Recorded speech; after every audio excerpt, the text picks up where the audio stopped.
ജിൽസി, നടൻ ശ്രീനിവാസൻ കേവലം ഒരു നടൻ മാത്രമായിരുന്നില്ല. അദ്ദേഹം വലിയ സാമൂഹ്യ വിമർശകൻ കൂടിയായിരുന്നു.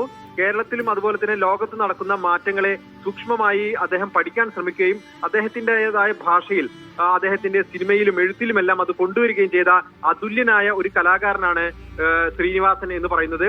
ശ്രീനിവാസന്റെ പല സിനിമകളും ഒരുപക്ഷെ ചരിത്രാതീതമായി തന്നെ നിലനിൽക്കുന്ന ചില കാര്യങ്ങളെല്ലാം ഉൾക്കൊള്ളുന്ന ചില സിനിമകളായിരുന്നു എന്ന് പറയാം. സന്ദേശം പോലെയുള്ള ചില സിനിമകളെല്ലാം അതിന്റെ ഭാഗമായി അദ്ദേഹം നിൽക്കുമ്പോഴും അദ്ദേഹത്തിന്റെ എന്താ പറയാ അത് സംഭാവന വളരെ വലുതാണ്. അദ്ദേഹം കേരളത്തെക്കുറിച്ച് പലപ്പോഴും ചില സ്വപ്നങ്ങൾ കൊണ്ടു നടന്ന ആളാണ്. വികസനത്തെക്കുറിച്ച്, ജൈവ കൃഷിരീതികളെ കുറിച്ച്, ഒപ്പം തന്നെ സാമൂഹ്യ പരിവർത്തനത്തെക്കുറിച്ചെല്ലാം അദ്ദേഹം നിരന്തരം ചിന്തിക്കുകയും തന്റെ കലയിലൂടെ അത് പുറത്തെത്തിക്കാൻ ശ്രമിക്കുകയും ചെയ്ത ഒരു വ്യക്തിയാണ്. പലപ്പോഴും അദ്ദേഹത്തിന്റെ ചില പ്രതികരണങ്ങൾ വിവാദമാകുകയും ചെയ്യാറുണ്ട്.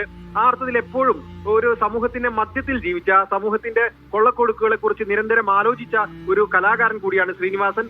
അവസാന കാലം വരെ സമൂഹത്തിലെ എല്ലാ തലങ്ങളിലുമുള്ള ആളുകളുമായി സംവദിക്കുകയും അത്തരം വേദികളിൽ സജീവമാകുകയും ചെയ്തിരുന്നു. ജൈവ കൃഷിയുമായി ബന്ധപ്പെട്ട് അദ്ദേഹത്തിന്റെ ഏറെ പ്രതികരണങ്ങൾ വന്നിട്ടുണ്ട്. പലപ്പോഴും ചില കൊയ്ത്തു പോലെയുള്ള സംഭവങ്ങളിൽ അദ്ദേഹം നേരിട്ട് പോയി പങ്കെടുക്കുകയും ജൈവ കൃഷിയെക്കുറിച്ച് ജനങ്ങളെ ഉത്ബോധിപ്പിക്കുകയും ആ അർത്ഥത്തിൽ നിരന്തരം സമൂഹത്തെക്കുറിച്ച്, സാമൂഹിക മാറ്റങ്ങളെക്കുറിച്ച് അല്ലെങ്കിൽ സമൂഹത്തിന്റെ വികസനത്തെക്കുറിച്ചെല്ലാം ആലോചിച്ച ഒരു കലാകാരൻ കൂടിയാണ് അദ്ദേഹം. അദ്ദേഹം നർമ്മം കലർന്ന രീതിയിലാണ് കാര്യങ്ങളെ കണ്ടുകൊണ്ടിരുന്നത്.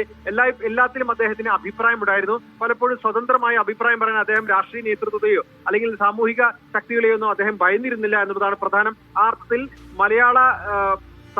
മലയാള സാംസ്കാരിക മേഖലയ്ക്ക് വലിയ ഒരു നഷ്ടം തന്നെയാണ് ശ്രീനിവാസൻ.